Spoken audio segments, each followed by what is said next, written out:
Donald Trump अपने ही alliances के खिलाफ इस समय खड़े हो गए। ग्रीनलैंड के चक्कर में डोनाल्ड ट्रंप ने जो अब घोषणाएं आज 2 दिन से करनी शुरू की हैं कि हमें हर हालत में ग्रीनलैंड चाहिए, चाहे कुछ भी हो जाए, नॉर्मलसी में कर लीजिए या फिर हम वहां पर फोर्सेस भेजें। जेडी वेंस ने अभी वहां दौरा भी किया और उस दौरे के बाद वो सारे एरिया को चेक करके आए हैं, वहां अपनी फोर्सेस को अलर्ट करके आए।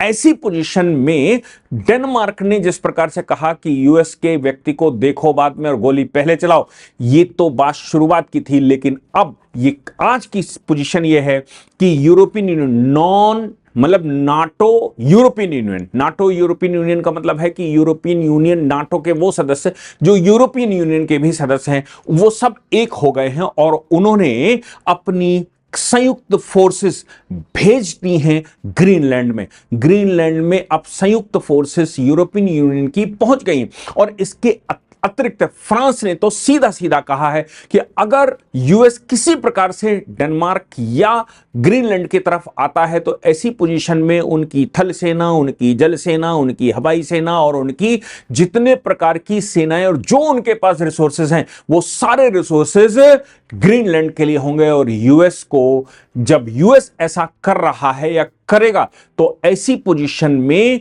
नया वर्ल्ड ऑर्डर सेट होगा। अब अगर अमेरिका वहां घुसता है तो जैसा इमैनुअल मैक्रोन ने कहा कि नया वर्ल्ड ऑर्डर तय होगा, तो आप सोच लीजिए इस नए वर्ल्ड ऑर्डर से लाभ सबसे ज्यादा किसको होगा।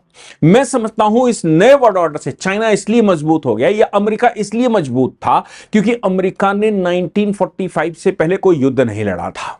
रशिया इसलिए मजबूत था क्योंकि सेकेंड वर्ल्ड वॉर से पहले वो युद्धों में इस प्रकार से नहीं गया था। हिंदुस्तान और चाइना पिछले जब से नया वर्ल्ड ऑर्डर तय हुआ 1945 के बाद, तब से पाकिस्तान के साथ हमारा युद्ध करवाने, प्रॉक्सी वॉर करवाते रहे लोग।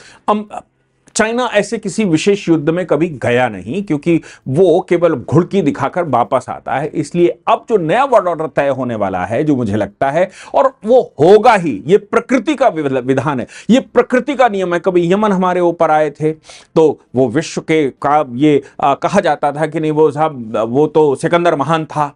कभी मुसलमान हमारे ऊपर आए थे, नया वर्ल्ड ऑर्डर तय किया था। कभी यूरोपियंस हमारे ऊपर आए थे, नया वर्ल्ड ऑर्डर तय हुआ था। कब ऐसा महसूस होता है कि भारत चूंकि एक लिबरल कंट्री है, भारत के प्रधानमंत्री भी इस समय इस प्रकार के हैं, भारत की लीडरशिप भारत के पास है जो वर्ल्ड ऑर्डर को तय कर सकती है। ऐसी पोजीशन में जब वहां पर फोर्सेस लग गई हैं और डोनाल्ड ट्रंप से यह कहा जा रहा है कि अब यूरोपियन यूनियन अलग फोर्सेस, नाटो में से यूरोपियन यूनियन अलग फोर्सेस बनाएगा और उसके पास 1000 लड़ाके होने चाहिए, इतने फलाने चीजें होनी चाहिए, ये सब यूरोप के कंट्रियों ने इकट्ठा होकर तय करना शुरू कर दिया। लगभग 30 कंट्रियों ने अपनी यूनाइटेड फोर्सेस, जो उनकी इंडिपेंडेंट फोर्सेस हैं, उन फोर्सेस को ग्रीनलैंड की तरफ रवाना कर दिया है और बाकी सिक्योरिटी उन्होंने यूरोप की अपने हाथ में ले ली। उन्होंने कहा कि यूनाइटेड यूरोप ही रहेगा और अमेरिका अब उससे बाहर जाएगा। अमेरिका का जो ये बयान है, ये जो ग्रीनलैंड को लेकर वो साजिश रच रहे हैं, इसको नहीं उसको यहां सफल नहीं होने दिया जाएगा।